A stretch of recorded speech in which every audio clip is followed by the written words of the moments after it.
ఇది ఎక్కడో కాదు మన ఇండియాలోనే. కార్‌లో డ్రైవర్ ఒక్కడే వెళ్తున్నాడు. సైడ్‌కి చూసేసరికి నైట్ 2:30 AM అంటే ఇది చాలా డేంజరస్. డ్రైవర్‌కి ఒకేసారి ప్రాణాలు పోయినంత పనయింది. సో ఇలా విన్నాక హైవేస్ మీద వెళ్ళడానికి చాలా భయంగా ఉంటుంది కదా. శ్రీ ఆంజనేయం ప్రసన్నాంజనేయం. జై Srikrishna. Welcome back to my channel. ఇప్పుడు నేను చెప్పబోయే స్టోరీ మీలో చాలా మందికి తెలిసి ఉండొచ్చు. ఇది ఎక్కడో కాదు మన ఇండియాలోనే. ఒకసారి ఒక డ్రైవర్ నైట్ 2:30 AM హైదరాబాద్ నుండి విజయవాడ వెళ్తున్నాడు. నైట్ 2:30 AM అంటే ఇది చాలా డేంజరస్. రోడ్స్ ఖాళీగా ఉన్నాయి. కార్లో డ్రైవర్ ఒక్కడే వెళ్తున్నాడు.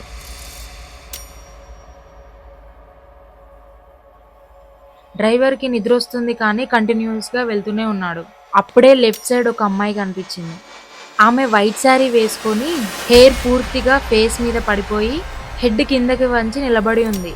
డ్రైవర్ కార్ ఆపి విండో గ్లాస్ దించి, అమ్మా ఈ టైంలో ఇక్కడ ఏం చేస్తున్నావు, ఏదైనా హెల్ప్ కావాలా అని అడిగాడు. ఆ అమ్మాయి స్లోగా హెడ్ పైకెత్తి అతని వైపు చూసింది. డ్రైవర్కి ఒకేసారి ప్రాణాలు పోయినంత పనైంది. ఎందుకంటే ఆమెకి నార్మల్ ఐస్ లేవు, జస్ట్ బ్లాక్ హాలో సాకెట్స్ మాత్రమే ఉన్నాయి. డ్రైవర్కి భయమేసి ఒకేసారి యాక్సిలరేటర్ నొక్కాడు. కార్ 100-120 స్పీడ్ లో వెళ్తుంది. డ్రైవర్ మిర్రర్ లో నుండి చూస్తే ఆ వైట్ సారీ ఉమెన్ ఇంకా వెనకాలే ఉంది. ఆమె నడుచుకుంటూ కాదు, గాల్లో తేలుతూ వస్తుందంట. డ్రైవర్ ఇంకా స్పీడ్ పెంచి ఇంకా స్పీడ్ గా వెళ్తున్నాడంట. అంతే స్పీడ్ తో ఆ వైట్ సారీ ఉమెన్ గాల్లో తేలుతూ వస్తుందంట. ఆ డ్రైవర్ కి చెమటలు పట్టి ఇంకా స్పీడ్ పెంచాడు. వెనకాలకు చూశాడు. వెనకాల చూస్తే ఆ అమ్మాయి లేదు. సడన్ గా కారు మీద ఒక శబ్దం వచ్చింది. సైడ్ కి చూసేసరికి ఆ అమ్మాయి కారు పక్కనే విండోకి అంటుకొని చూస్తుంది. డ్రైవర్ ఆల్మోస్ట్ కంట్రోల్ కోల్పోయి సడన్ గా బ్రేక్ వేశాడు. కారు ఆగిన వెంటనే సైలెన్స్. అతను వెంటనే బయటికి చూశాడు, కానీ ఎవరూ లేరు. మిర్రర్లోకి చూశాడు, ఎవరూ లేరు.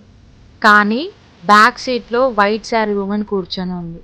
ఆమె ఫేస్ హాఫ్ విజిబుల్, ఐస్ కనిపించవు. నెక్స్ట్ డే ఆ డ్రైవర్ కారు రోడ్డు పక్కనే కనిపించింది. ఇంజన్ ఆన్లో ఉంది, డోర్స్ ఓపెన్ ఉన్నాయి. కానీ అతను మాత్రం ఎక్కడ కనబడలేదు. లోకల్స్ చెప్పేది ఏంటంటే ఆమె ఒకప్పుడు యాక్సిడెంట్ లో చనిపోయిన పెళ్లి కూతురు అని.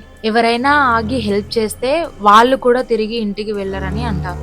ఈ స్టోరీ విన్నాక రాత్రి హైవే మీద వెళ్ళడానికి చాలా భయంగా ఉంటుంది కదా.